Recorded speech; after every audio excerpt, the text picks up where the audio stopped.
Assalamualaikum Assalamualaikum warahmatullahi wabarakatuh. Di sini kita akan mempresentasikan hasil makalah agama, yaitu hakikat manusia dalam pandangan Islam. Izin memperkenalkan diri, nama saya Royan Abdillah dari Prodi Pendidikan Jasmani semester 1.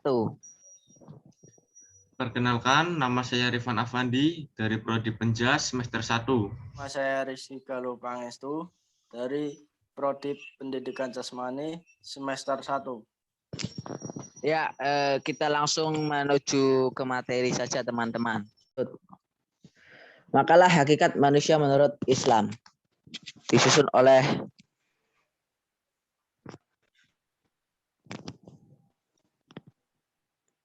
kata pengantar. Bismillahirrahmanirrahim. Puji syukur kehadiran Tuhan yang Maha Kuasa atas segala limpah taufik dan hidayahnya, sehingga penulis dapat menyelesaikan penyusun makalah ini tepat dan pada waktunya. Semoga makalah ini dapat dipergunakan sebagai salah satu acuan, petunjuk maupun pedoman bagi pembaca untuk memperdalam ilmu agama.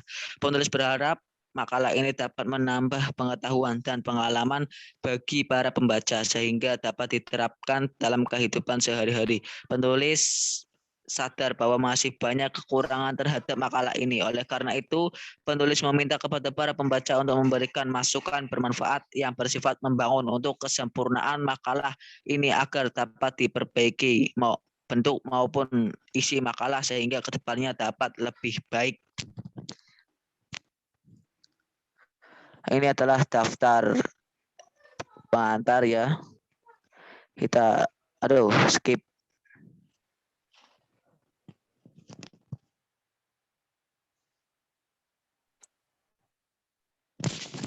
Bab 1, pendahuluan. Latar belakang masalah.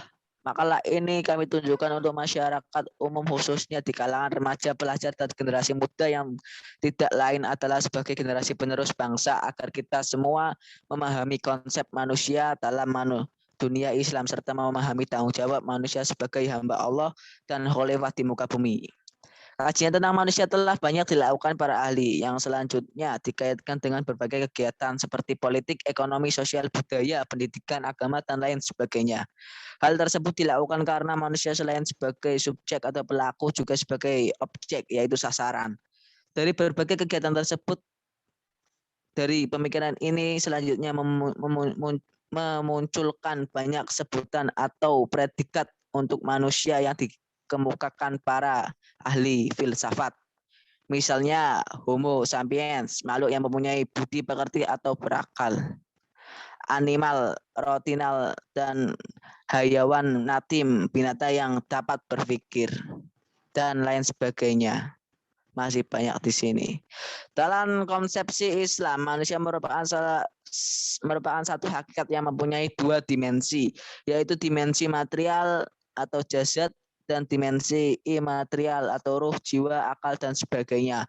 Unsur jasad akan hancur dengan kematian, sedangkan unsur jiwa akan tetap dan bangkit kembali pada hari kiamat. Quran Surat Yasin. Manusia adalah makhluk yang mulia, bahkan lebih mulia dari malaikat. Quran Surat Al-Hijrat, nomor surat 15 ayat 29. Bahkan manusia adalah satu-satunya makhluk yang mendapat perhatian besar dari Al-Quran. Terbukti dengan begitu banyaknya ayat Al-Quran yang membicarakan hal al-ikhwal manusia dalam berbagai aspeknya.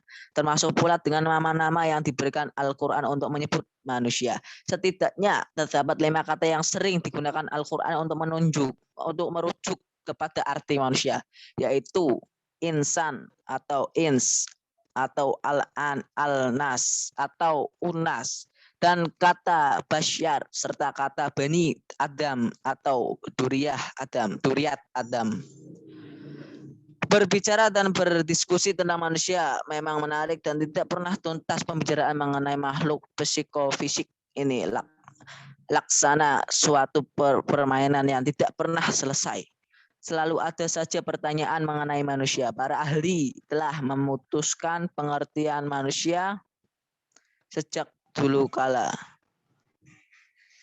Weh, lah kok mancing ini? Sejak dulu kala.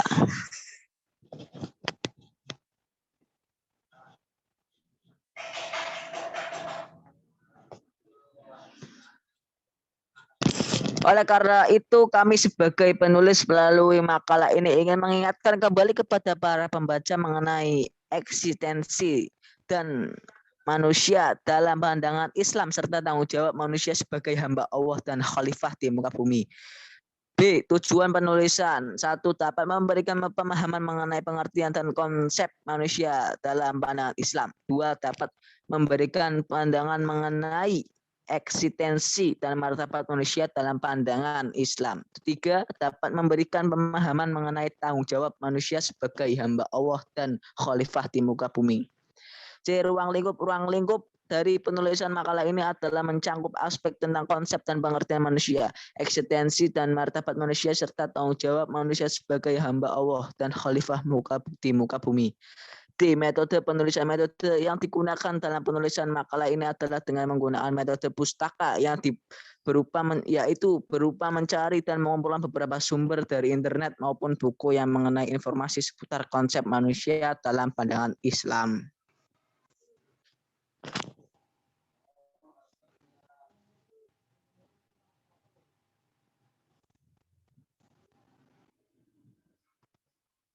Halo, cek. Rizky. Oi, Yo, maca yo. Go disit. Yo, mulai. Rifan. Hah? Rifan. Lah, oh ya Rifan. Fan.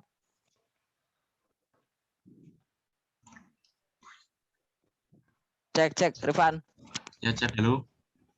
Yuk, gantian. Ya, saya Rifan Afandi izin melanjutkan membaca. Bab 2, pembahasan. A. Hakikat manusia dalam pandangan Islam. 1. Pemaknaan manusia dalam Islam secara etimologi istilah manusia di dalam 4 kata yang dipergunakan, yakni penggunaan kata al-insan pada umumnya digunakan untuk menggambarkan keistimewaan manusia, penyandang predikat khalifah di muka bumi sekaligus dihubungkan dengan proses penciptanya keistimewaan manusia tersebut karena manusia merupakan makhluk psikis di samping makhluk fisik.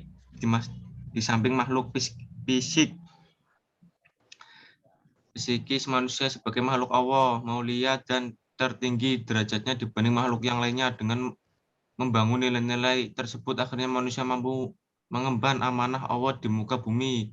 Allah Subhanahu wa Ta'ala dalam Quran surat At-Tin 95 ayat 4. Laqad khalaqna insana fi ahsani taqwin. Sungguh kami menciptakan manusia dalam bentuk yang sebaik-baiknya. Sesungguhnya kami telah menciptakan manusia, artinya semua manusia dalam bentuk yang sebaik-baiknya. Artinya baik bentuk ataupun penampilannya amatlah baik. Manusia sebagai manusia jasmani dan rohani. Harmonisasi kedua aspek tersebut dengan berbagai potensi yang dimilikinya mengantarkan manusia sebagai makhluk Allah yang unik, istimewa, sempurna, dan memiliki referensi individual antara satu dengan yang lain. Dan sebagai makhluk yang dinamis sehingga mampu menyandang predikat khalifah Allah di muka bumi. 1. Sedangkan kata-kata ins dan unas hal itu menunjukkan makna al-insan. 2. Al-basyar, bahwa sifat dasar manusia adalah fitri yang terpancar dari alam rohaninya, yaitu gemar bersahabat, ramah, lemah lembut, dan sopan santun serta taat. Secara etimologi, al-basyar merupakan bentuk jamak dari kata al-basyarat yang berarti kulit, kepala, wajah, dan tubuh menjadi tempat tumbuhnya rambut. Pemaknaan manusia dengan Al-Bashir memberikan pengertian bahwa manusia adalah makhluk biologi serta memiliki sifat-sifat yang ada di dalamnya seperti membutuhkan makan, minum, perlu hidup, hubungan seks, dan lain sebagainya. Kata Al-Bashir ditujukan pada seluruh manusia tanpa terkecuali. Penggunaan kata Al-Bashir mempunyai makna bahwa manusia secara umum mempunyai perasaan dengan ciri pokok makhluk Allah lainnya secara umum, seperti hewan dan tumbuhan. Secara biologis, manusia memiliki ketergantungan yang sama dengan hewan dan tumbuh-tumbuhan terhadap alam seperti makanan dan lain sebagainya. Dengan demikian, penggunaan Al-Bashir pada manusia menunjukkan persamaan dengan makhluk Allah lainnya, maka pada aspek material atau dimensi alamiahnya. Secara terminologi, Al-Ghazali menyatakan bahwa manusia merupakan ciptaan Allah yang terdiri atas unsur jasmani dan rohani. Namun, jika manusia ingin hidup sesuai dengan fitrahnya sehingga akan membedakan dirinya dengan makhluk Allah lainnya, maka hendaklah ia mempergunakan unsur psikis secara dominan. Ya, saya serahkan lanjutannya pada Rizky Galuh. Silakan membaca. Ya, saya akan melanjutkan membaca. B. Yang mempengaruhi pertumbuhan perkembangan manusia. Berbicara masalah pertumbuhan dan perkembangan, kata kunci utamanya yaitu perubahan. Perubahan dalam diri manusia terdiri atas perubahan kualitatif akibat dari perubahan psikis dan perubahan kuantitatif akibat dari perubahan fisik. Perubahan kualitatif sering disebut dengan perkembangan seperti perubahan dari tidak mengetahui menjadi mengetahui, dari kekanak-kanakan menjadi dewasa, dan seterusnya. Perubahan kuantitatif sering disebut dengan pertumbuhan seperti tinggi dan berat badan. Faktor yang mempengaruhi pertumbuhan seperti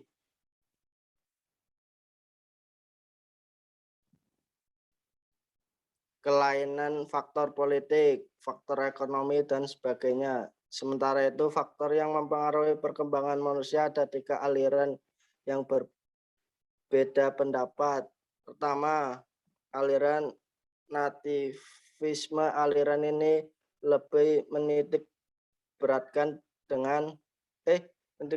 yang mempengaruhi perkembangan manusia adalah sifat bawaan, keturunan, dan kebakaan persepsi tentang ruang dan waktu tergantung pada faktor-faktor alamiah atau pembawaan dari lahir.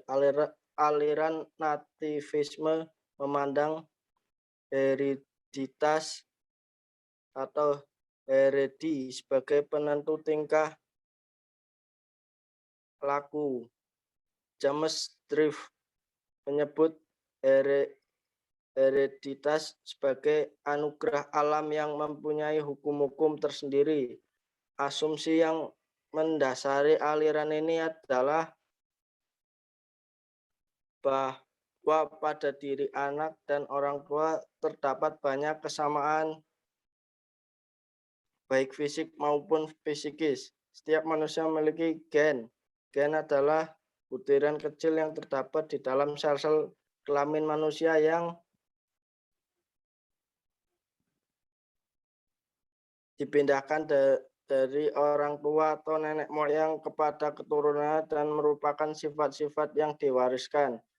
Uraian di atas dapat dipahami bahwa aliran nativisme yang dikembangkan dalam psikologi barat sebenarnya masih dangkal karena bercorak antroposentris. Selain teorinya terlepas dari ikatan agama yang transendental atau teori sentris, aliran ini sebenarnya masih satu rumpun dengan aliran empirisme. Kedua aliran empirisme disebut juga aliran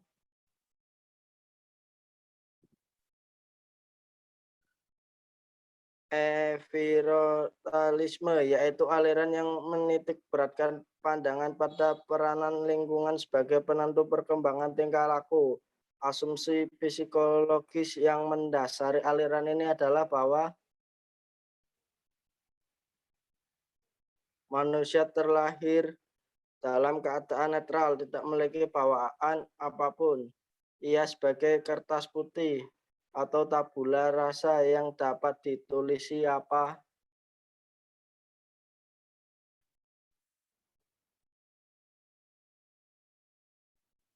saja yang dikehendaki. Perwujudan tingkah laku ditentukan oleh luar diri yang disebut lingkungan dengan kiat-kiat rekayasa yang bersifat impersonal dan direktif. Ketika aliran konvergensi, aliran ini menggabungkan dua aliran di atas. Faktor yang mempengaruhi perkembangan manusia adalah faktor keturunan dan faktor lingkungan.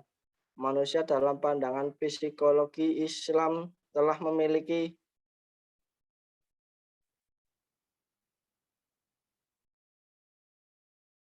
seperangkat potensi, disposisi, dan karakter unik. Potensi itu paling tidak mencakup keimanan, ketauhidan, keislaman, keselamatan, keikhlasan, kesucian, kecenderungan menerima kebenaran dan kebaikan, dan sifat baik lainnya. Semua potensi itu bukan diturunkan dari orang tua, melainkan diberikan Allah Subhanahu wa Ta'ala sejak dari alam perjanjian.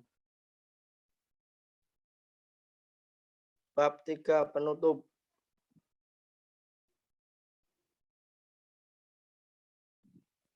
Simpulan. Dapat disimpulkan bahwa manusia adalah makhluk yang kompleks. Diciptakannya manusia di bumi oleh Sang Pencipta tidak hanya untuk diam saja, tetapi manusia dituntut untuk selalu berperan aktif untuk berbuat kebaikan.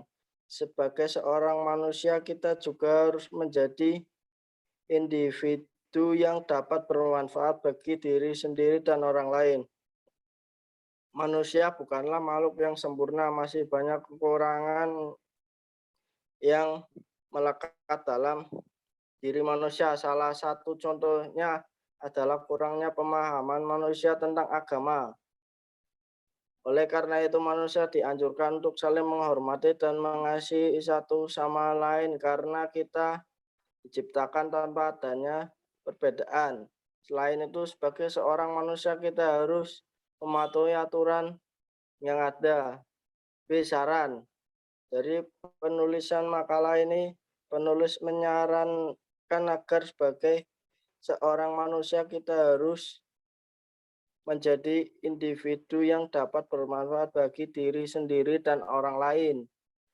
Sebagai makhluk sosial, manusia tidak dapat hidup sendiri, oleh karena itu kita harus saling tolong-menolong dalam kebaikan antar sesama. Untuk kedepannya, tugas dalam membuat makalah ini sangat dianjurkan untuk dilanjutkan karena bisa menambah wawasan manusia tentang pengetahuan agama. Selain itu, makalah ini diharapkan dapat membantu pembaca untuk menggali lebih dalam hakikat manusia menurut Islam. Ya, terima kasih. Ya, demikian presensi dari kelompok kami. Apabila banyak kekurangan dan tutur kata yang kurang berkenan, kami minta maaf yang sebesar-besarnya. Sekian kami tutup. Wassalamualaikum warahmatullahi wabarakatuh.